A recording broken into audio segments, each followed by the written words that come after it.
hurts, doesn't it? In my darkest hour, the one thing I needed, more than anything, was simply a friend. So what do you say? Wanna be friends?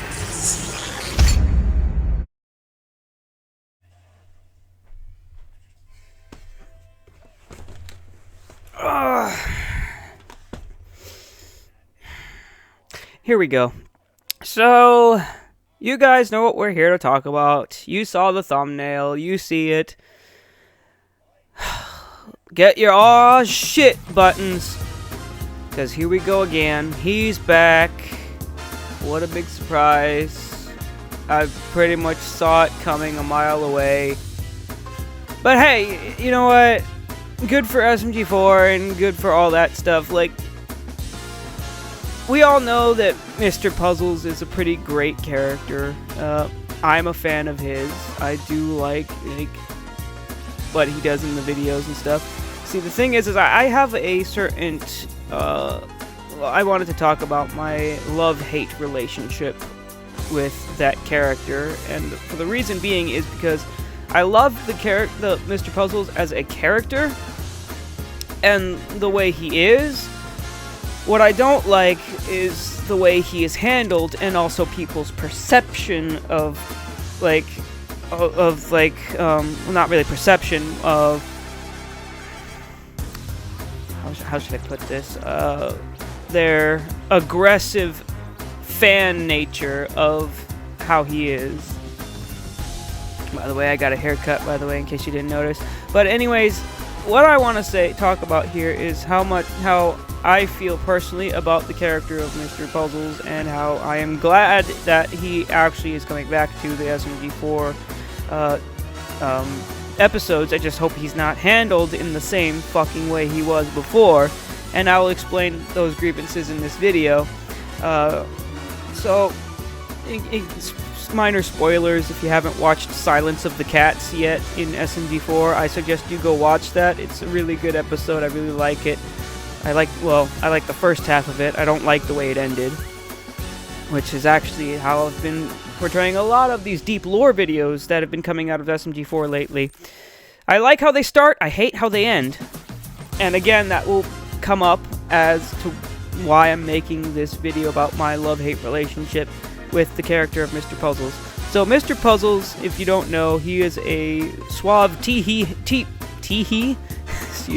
suave TV-headed man who is obsessed with fame and popularity and being on top and all that stuff. Now, originally when he was first introduced back during, the WODFeed 2023 and the It's Gotta Be Perfect videos and stuff like that, as well as Western Spaghetti, and basically his overall arcing story, it was really good. I really enjoyed the build-up to his character and his reveal. And then the Puzzle Vision series came out, and it was really good. It really portrayed him as a really good character, as how he's behind the scenes, how he's manipulating the SMG4 crew and stuff like that. And even during the Puzzle Vision movie with his song Creative Control, very catchy. I love that song. It's one of my favorites. I've even listened to it still after all this time. I still listen to it. It literally talks about how he wants to make the perfect TV show, and I think his character works best the more simplified it was. Like, when he was just this TV guy who loves entertainment and wants to make the perfect show, and he's basically forcing the SMG4 crew to act in his TV shows just to try to make his shows perfect. Like, his obsession with fame and getting that 5-star rating, that simplicity of that character was perfect the way it is. It didn't need any exposition, it didn't need any explaining. It's just, here's a bad guy, here's a villain, he's obsessed with entertainment, let's roll with it. That's perfect. The simpler the villain, in my opinion, the better they are, because if you think about it, the way that his character has been handled lately, has been very poorly, in my opinion. Like, then after the Puzzle Vision arc, that was the end of Mr. Puzzles, and we thought, good, they beat him. We don't have to deal with him anymore. His villain arc is done. It's over. But then, of course, they had to add exposition, lore, and deeper meaning to his motives, which, in my personal opinion, it de-villainized him as a villain and made him more as just another character, because you gave him these motives of the reason why he's so obsessed with making the perfect show and being perfect in entertainment is because his father told him he will never have creative vision, and apparently he had a bad father. He had a bad childhood. He shut himself in his room during his entire childhood and just watched TV and became obsessed with television. Which, again, that kind of lore, it takes away from his villain side, because I can tell that SMG4 was trying to go for this new evil villain type of character, but when you add this type of tragic backstory to a character, it humanizes them. It doesn't make them a villain anymore. Take, for instance, I'm gonna go off of some horror tropes here. Take, for instance, Charles Lee Ray from the Chucky series, or even Michael Myers from the Halloween series. The reason they kill, the reason they do the evil things as they do is because they want to do it. Because they love doing it. And honestly, that's what I got with Mr. Puzzles when he was first introduced. He was doing what he was doing because he loved to do it, not because he was motivated by some tragic backstory. It's just what he loved to do. And simple characters like that are awesome. They just work. So when you give them a sympathetic backstory and you make them feel bad for them, they're like, well, shit. I guess we're the dicks for assuming he's just an evil bastard, huh? It makes you feel bad for the character, sure, and it makes you connect with them, but I think that takes away from the way they are as a villain, because you no longer have just a character who's being evil for the sake of being evil. He's just being a dickhead because someone else was being a dickhead to him. And then, again, with humanizing him, again, you have the Meme Factory arc and Wadfi 2024. With the Meme Factory arc, we basically were put in the shoes that Mr. Puzzles was the good guy in this sense, and he basically turned into a good guy. You turned him into a good guy because you gave him motivation, you gave him a close ally in Leggy being his new best friend, and then just at the end, suddenly you take that away from him rather than making him a good guy and making him a part of the crew of friends, to never having to deal with trouble from him again by just making him friendly. You ultimately just swap sides and make him a villain character for just the sake of having a villain character, but in a sense, you're just putting his story in ways that don't make sense. Again, and that happened again with Watfi 2024.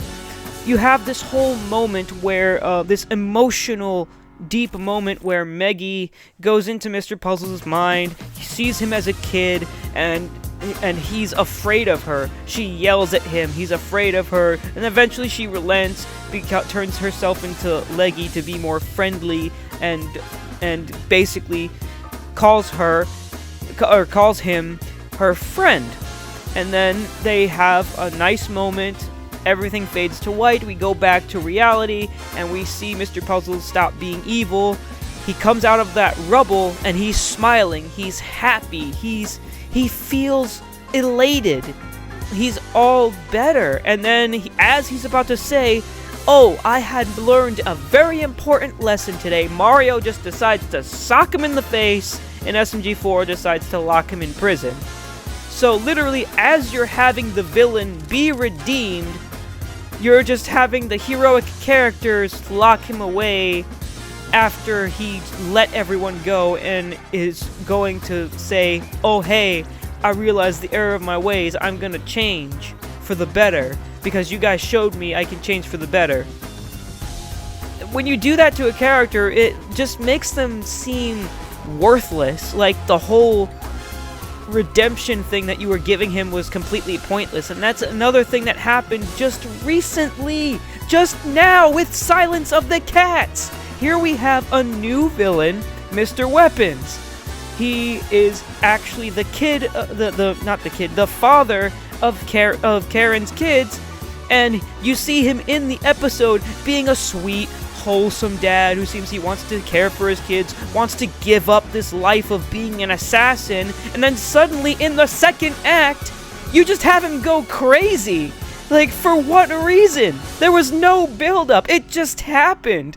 This is not how you write a coherent story. This is not how you write coherent characters. You don't just have it in one sense, oh, he's being good, and then suddenly 2 seconds later, he's like, I'm gonna kill all of you. It makes no sense. Unless, of course, you're writing a perfectly psychotic character like the Joker, which is built up his reputation of being a psychotic asshole. But these characters have not shown that they're just crazy. I mean, maybe Mr. Puzzles has shown that he's a little fucked up in the head, but we've seen that he has deeper motivations than just being fucked up in the head. And that's the thing about it, is like you show that these characters have humanizing qualities. I don't know.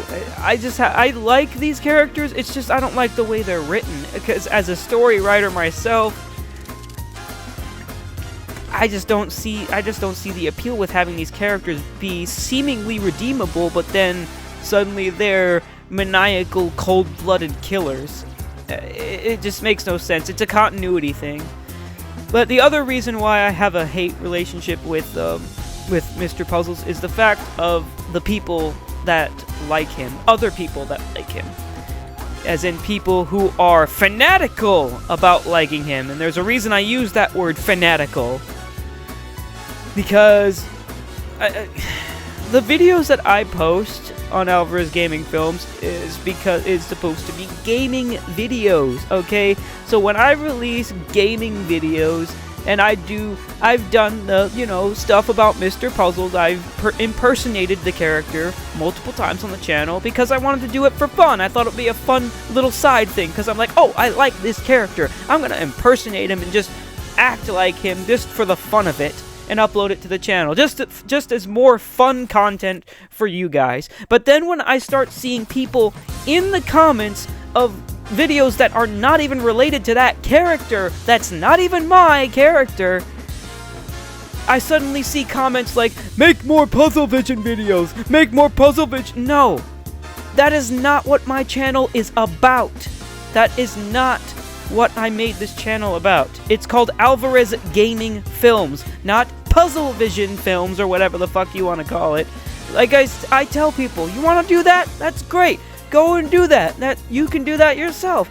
SMG4 bringing back Mr. Puzzles, perfectly fine. I don't care. He does what he does. I do what I do. And that's the thing, is people don't see it that way. They don't see me doing what I do as the same as doing what other people do, which is just including this character that's not even mine in things that I don't even want to include him in. And that's where it begins to become a problem, and that's why I say that I'm not doing anything involving the Mr. Puzzles character anymore. And that's a shame, because I really like him as a character. I liked impersonating him, I liked acting as him, I liked including him in some of my stuff as a side piece, as like a reference. But some of you guys who leave these comments on my videos have just pushed me out of loving this character. You've made it to where I have a disdain for this character now, because now I have to distance it from anything I do. Otherwise, people are just gonna keep asking for it. And I don't like that. I like doing what I do for doing what I want to do, not for what other people want to see. If you want to see stuff like that, just go watch SMG4 or watch someone else who makes this other stuff. I want people here on this channel to watch the stuff that I do, the stuff that I like to do. That's why it's called Alvarez Gaming Films. It's my channel. The channel of Joshua Alvarez. That's why it's called that. But anyways, these are my reasons why I I love this character, but I also hate him at the same time because of how much of an impact he's had on some people. And even on me. Because like I said, he's a great character, but I just can't do this Puzzle Vision stuff anymore. Like watch, I bet if I make one reference to it, someone's gonna be like, oh, more Puzzle Vision, and I'm gonna be like, oh my god, please stop. But anyways, that's my whole rant for this video. That's all I wanted to do right now. I'm gonna go fucking do something else that I enjoy. By the way,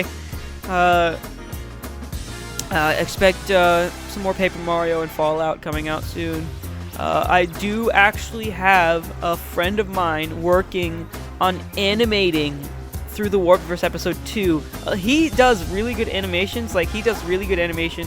I've seen some of his stuff.